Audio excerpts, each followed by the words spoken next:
What is going on, guys? Kalados here, and today we're going to be covering over Helldivers 2. Now, Helldivers 2 is made by a gaming company called Arrowhead Game Studios. It's a Swedish independent developer, and they've also made games like Magica, Gauntlet.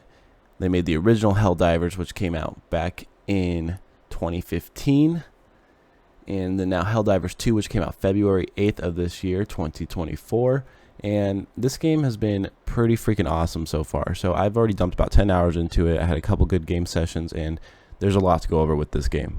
So when comparing Helldivers to its first game, Helldivers was a over-the-top, top-down shooter game in comparison to how this game is a third-person shooter, which also when you ADS, you can go into first-person, which I really like. I want to see more games doing that.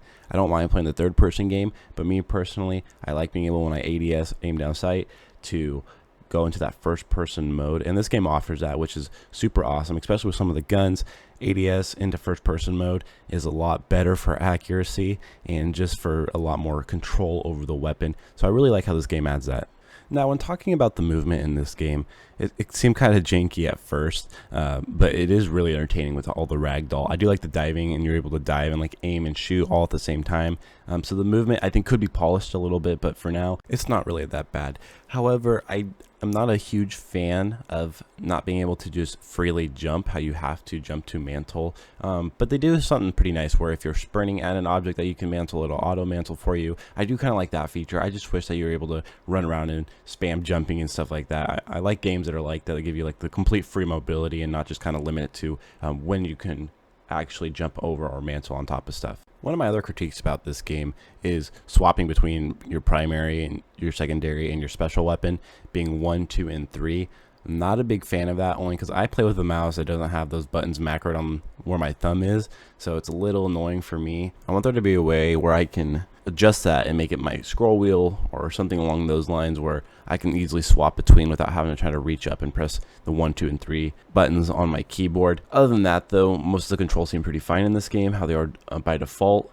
I wouldn't really change too much for me. I am kind of getting used to having to use control to do the special things that you can call in, like the orbital airstrikes, your resupplies, your reinforcements, stuff like that. It's kind of just a different mechanic that I haven't really seen in a lot of games before, or a lot of games that I've played in the past, and so it's something to get used to. However, after playing for a couple hours, few hours, you kind of get used to all that, so it kind of integrates itself into your play style. Now, with that being said, going in and talking about the different kinds of weapons, how the gunplay kind of works out, I actually really like the gunplay, and like how I mentioned earlier, how you can go into that first person mode when you're ADSing. That is super awesome to see the game do that.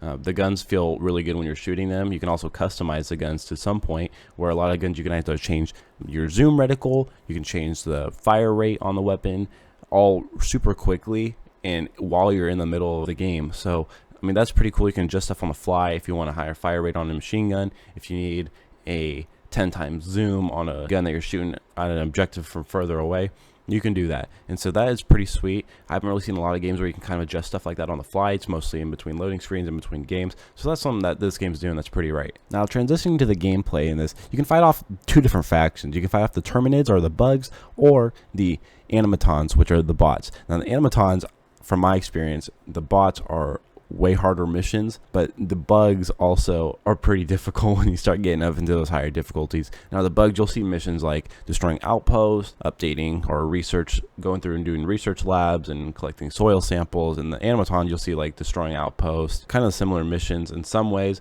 but you got the bugs with going and destroying their eggs and stuff like that. So you have variety within the two. But what I think is really cool about this game is that when you go into fighting off either of the factions, you can jump onto different planets with different missions, and you're all working together globally towards a goal in getting that planet and reclaiming it for Earth when it's being overrun by either the bots or the bugs. So I think that is super cool. You can see in real time the update as people are fighting on these planets, and they are gaining more and more control over it. So that is something I really like, is having a global goal. So the game at launch came out with 2 factions, but if we look historically at the first Helldivers that was made, there was 3 factions. There's the bugs, the Illuminate, which is not currently in this game, and then the cyborgs or the bots that we have in this game.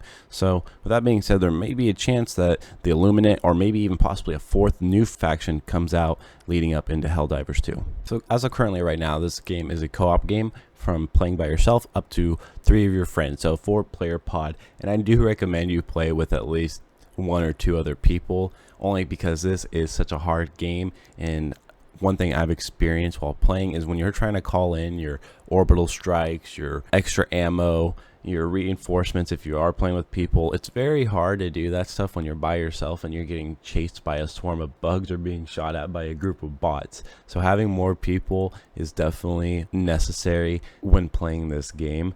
And so with that being said, I do recommend playing this with people. You also can do matchmaking if you don't have any friends, but I've convinced a lot of my friends, and some of my friends even convinced me into getting this game, to starting it. So I always have people to play with. So I do recommend finding that group of people you want to play with.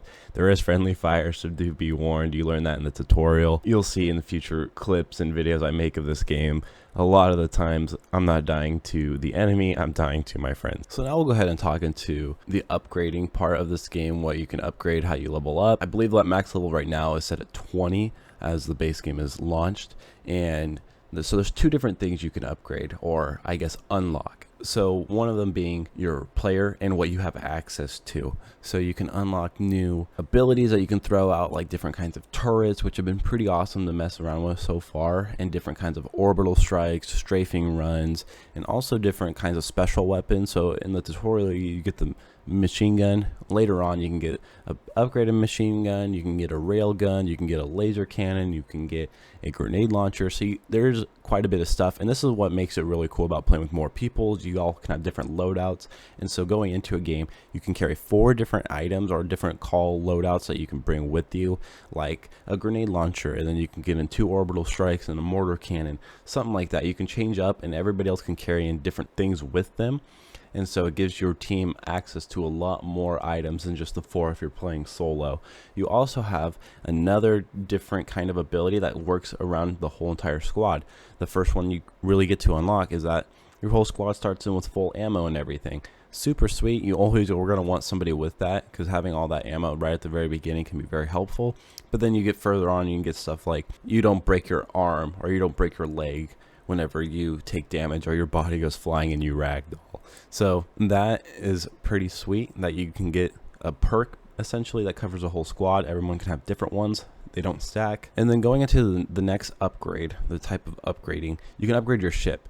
And your ship, essentially all of your other upgrades you've been working on and unlocking through player level, and then buying and purchasing them in game within game currency, to get like the grenade launcher or like the different types of turrets. Well, your ship upgrade you get by collecting samples while you're on missions. So there's common, rare, and then there's a third type of sample, and they're worth quite a bit. And you want to grab these samples, and you only can really get them in the missions if you extract with them. So when you die, you drop it, you have to go pick it back up, and if you all get wiped, you don't get any of those samples. So the samples are what you need to upgrade your ship, and you can upgrade different things of your ship that will enhance your different abilities, whether you're enhancing like your global strikes, you're enhancing your turrets and giving them better upgrades and abilities, or you can enhance stuff like giving yourself more magazines, more grenades. So you have 2 different kinds of upgrades, and they all are based on different types of things. One of them is when you're unlocking stuff like the turret and the different types of weapons you can bring with you,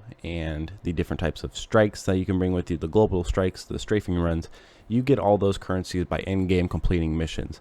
And then when you're upgrading your ship upgrades, those are all samples you have to collect while you're out on your missions, that you have to have on your person when you extract, and those are shared amongst your squad. So for this last part, we're going to go into my own thoughts and opinions of the game. Is it worth the $40? Is it not? Well, if we compare it to some of the other games that have came out as of recent, that have been games that I've been playing, a lot of Lethal Company, a lot of Pal World, those games are a bit cheaper than this at a $40 price tag. However, this game is a lot cheaper than some of those other big name AAA games that have been coming out that are between 60 to 80 bucks. And so for a $40 game, this game is running just as good and has a good amount of content in comparison to some of those big AAA games. So if you're looking for a good game to pick up with your friends, I do recommend this game. I really do enjoy it. I think that it's going to come out with more content, and I haven't seen a roadmap for this game, but there is a lot for this game to come out with and keep continuing to improve. and the developers have a lot of room that they can keep pushing this game and keep coming out with more content, keep coming out with big updates. So I am excited to see where this game goes. As of now, I do recommend the $40 price tag on it. If you're able to get it cheaper on a sale in the future and you want to wait, by all means. I forked up the $40 and I've been having a lot of fun with it. Thank you guys for watching. I do appreciate it. And if you guys want to see more Helldivers content, please let me know. I'll be more than happy to record and post some videos and compilations of me and my friend messing around, and also going through and beating through and playing through some of these missions here. And if I forgot anything, or if there's anything you agree or disagree with, leave it down in the comments below. I do appreciate it. Thank you guys for watching. Bye.